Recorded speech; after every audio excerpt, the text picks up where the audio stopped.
Thank you, Ariel, for joining us. I wanted to welcome you to the first Wicked Awesome You sort of sit down. Wicked Awesome You, I love it. Do you love it? And we're really excited by so much of the things that you are doing. And I've known you for many years, and I'm hoping maybe you can tell me a little bit, and us, a little bit about what you do, your background, and what you're doing now. Sure. My name is Ariel Garten.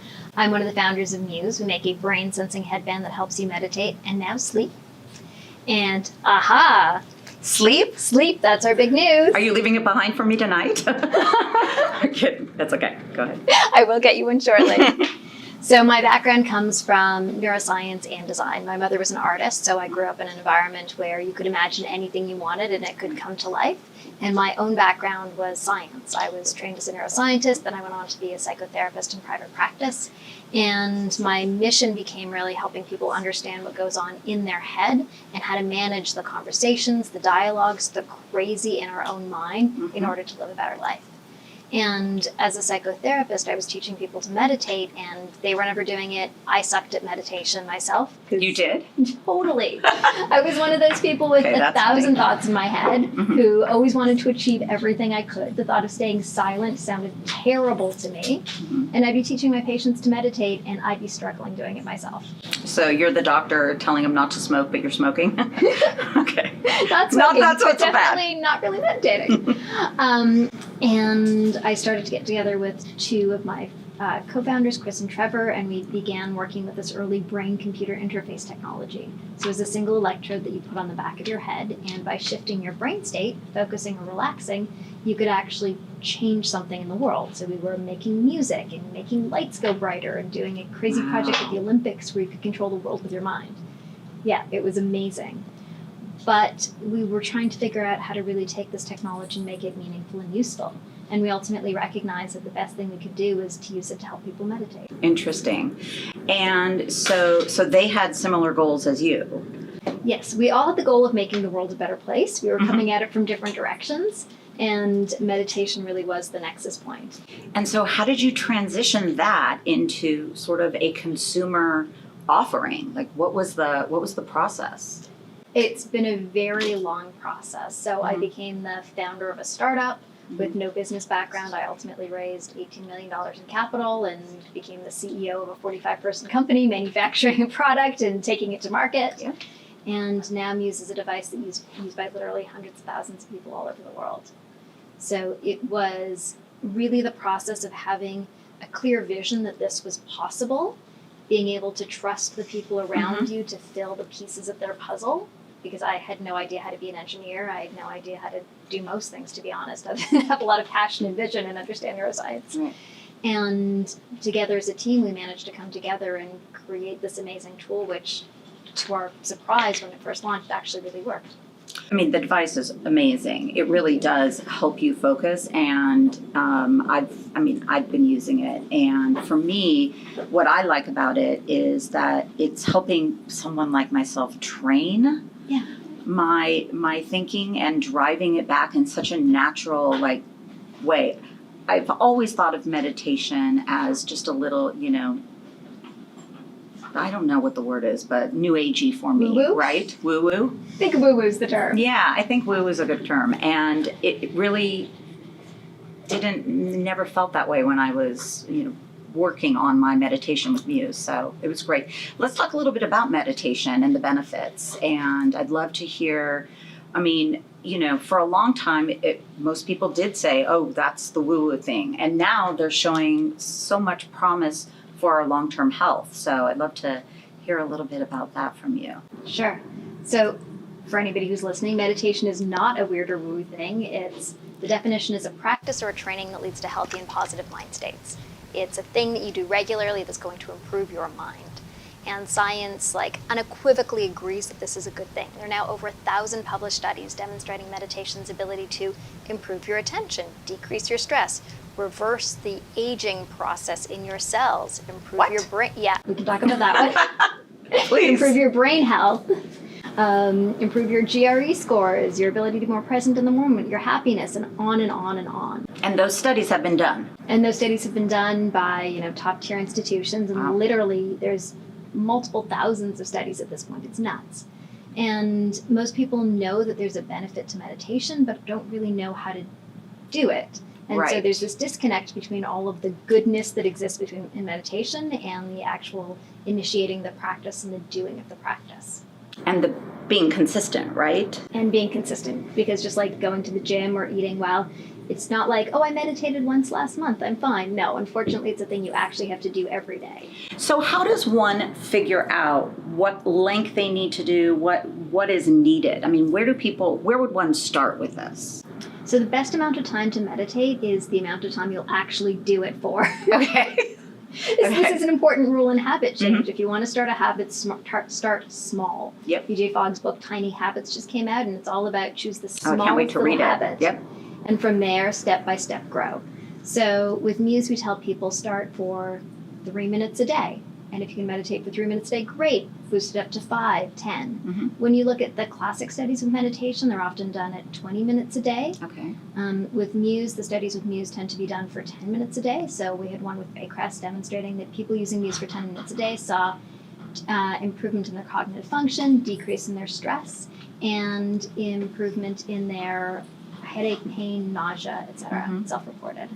In another study from Catholic University of Milan, individuals meditating for 10 minutes a day and then up to 20 minutes a day by the end of the month saw improvements in cognitive function again, relaxation, calm, and actually a persistent shift in brain activity that suggested that they were spending more time in calm. Is there any, I mean, it sounds like the medical institutions now are getting on board with this as practice, right? I mean, that physicians are now, I don't know if the word is prescribing it, but being more integrative medicine, right? It's really true. So there are so many conditions where a clinician will now say you should go and meditate. And for us, we just finished a study with the Mayo Clinic, and they used Muse with breast cancer patients awaiting surgery and demonstrated that breast cancer patients awaiting surgery improved their quality of life, decreased their stress, and decreased their fatigue using Muse. Okay.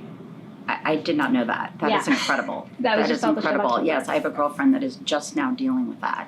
And the stress is intense.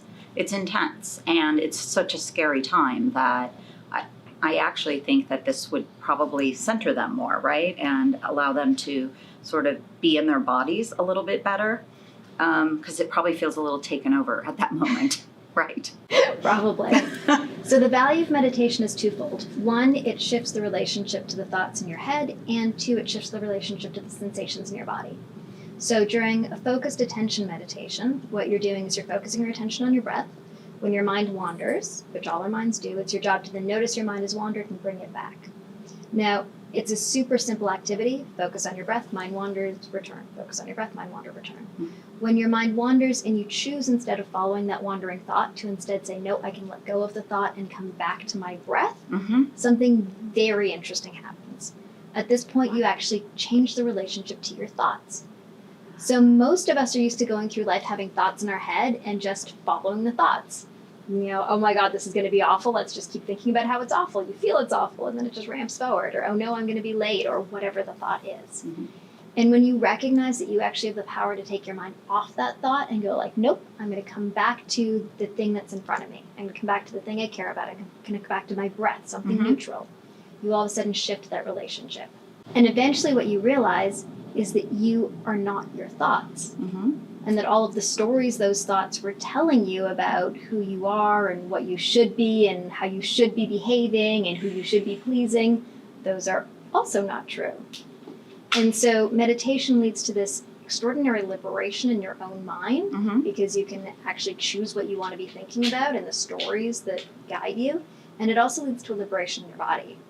Because typically we go through an emotional experience and we feel that emotion and we're like, I'm anxious. So the anxiety, like you feel it, Yes. which leads to more anxious thoughts, which leads to more anxiety in your body. Well, with meditation, you break the cycle because you're like, nope, I don't want that anxious thought. And you shift the relationship to your body. So rather than saying, I'm having anxiety, and you're like on the roller coaster, Mm-hmm. you can instead go, hold on, I'm feeling sensation in my body and I don't need to make a story about that. I don't need to make grand, insane meaning about, oh my God, there's something going on. It's just like, I'm having sensation. So the sensation rises, it falls. I love this. I know a lot of Jewish mothers that can really benefit from this, mine in particular. I'm a Jewish mom. But yeah, no, it's one of those things that I think we get wiser with age. But I was saying that I used to carry so much anxiety around that I tell, let's say you got a piece of semi-bad news, but you don't know the whole thing. You'd think about it for the next 5 days, but you have no control over that piece. And so that letting go is insane, rather than sitting around worrying and stressing. And I always said it can't be good for our bodies that we're stressing so much. It's really not good for your bodies at all. What do you think it does? So worry starts in the head. So it's this relationship between the mind and body. You have a worrying thought, it creates a worrying sensation in your body, which creates more worrying thoughts. The worries start in your amygdala, it then goes into your hypothalamus, down the HPA axis, hypothalamic, adrenal, pituitary. At your adrenals and your pituitary, you then start releasing hormones, which ultimately lead to cortisol. Cortisol moving around your body initially is a good thing because it gives you that moment of like, okay, I'm ready for action. And your blood vessels tighten up so that you can have, increased blood pressure, and you can be like on the moment. You can do whatever you want. You get a spike of sugar. Your digestion slows down because who needs to digest when you're running away from lions? And you're in the moment. However, if you're worrying for 5 days for something that you cannot control and you've had the same cortisol rush, you then have decreased digestion, decreased immunity, because who needs an immune response in that moment when you're trying to kill a tiger? You have increased inflammation, which is the result of an increase in cortisol. You have increased hypertension because your blood vessels have gotten all tight. And you don't have something that comes in that says, actually, everything's okay. Crisis averted. You can turn off the fight or flight response. And part of what meditation also does is it engenders the relaxation response. So the relaxation response is an equal and opposite response to the fight or flight. So fight or flight is turned on, your system's ramped up. When that's over, you're supposed to then let it all go, breathe deeply, kick in the relaxation response, which dilates your blood vessels, lowers your heart rate, tells your vagus nerve to tell your body to chill out and reduce inflammation, and on. Return to rest and digest. It's just amazing how much you, and it sounds like a lot of the studies that have been done, that we know about this now, that it seems kind of asinine that we're not all doing it, right?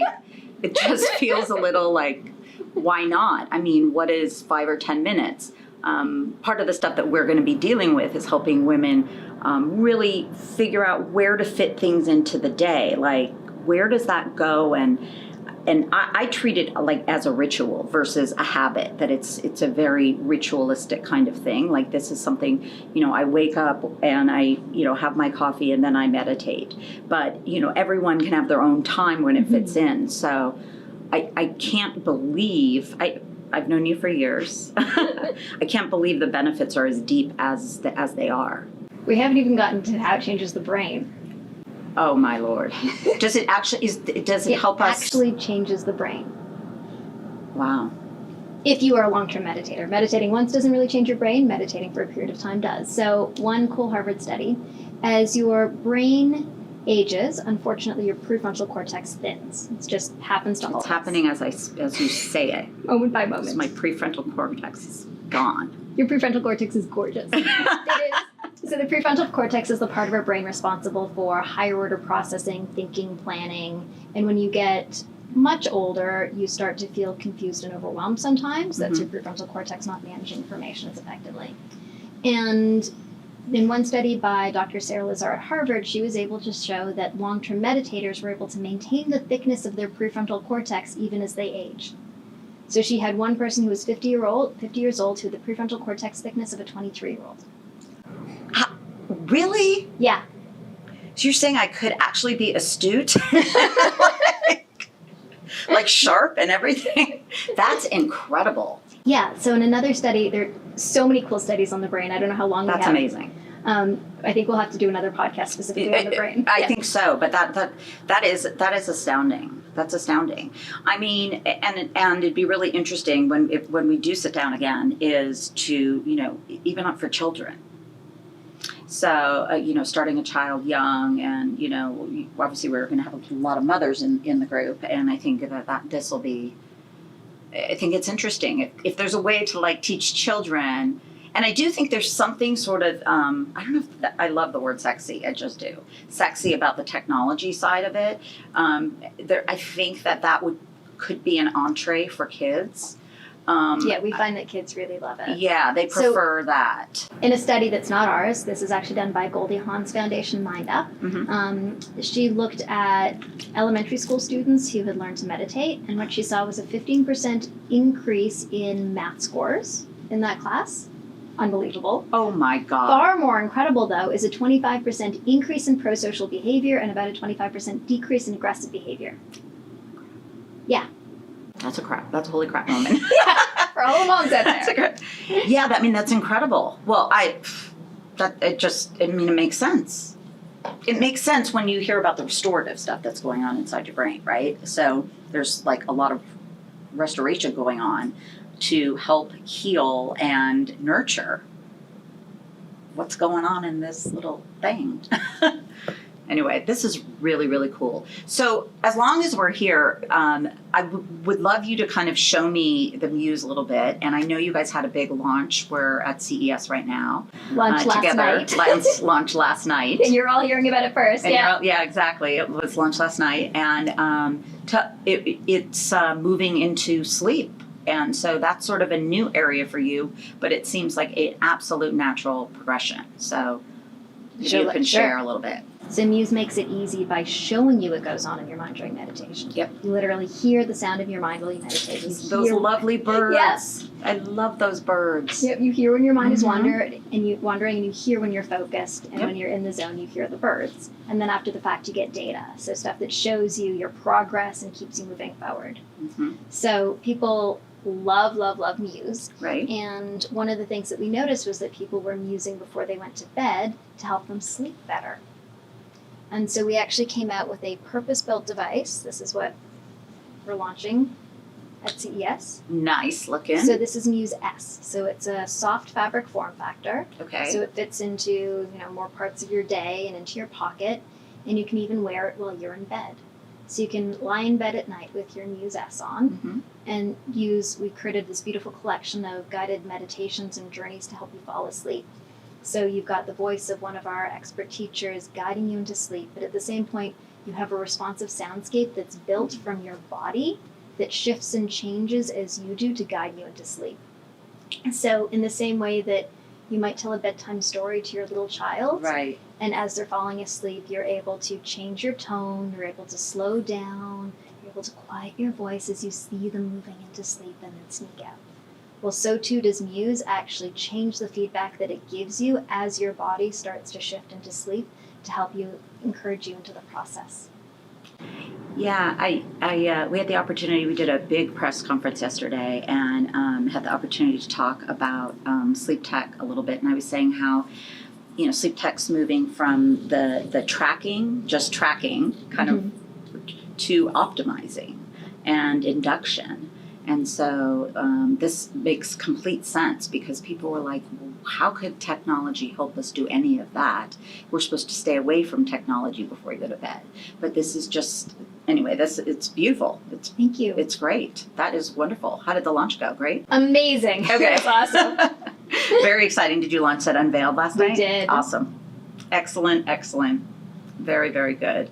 Well, I can't thank you enough, first of all, for being my first interview, and I really appreciate you coming in, and we will definitely follow up. I want to talk, you had mentioned about relationships and meditation and love, and I think that would be an amazing thing, and maybe we'll just dedicate an entire podcast to that.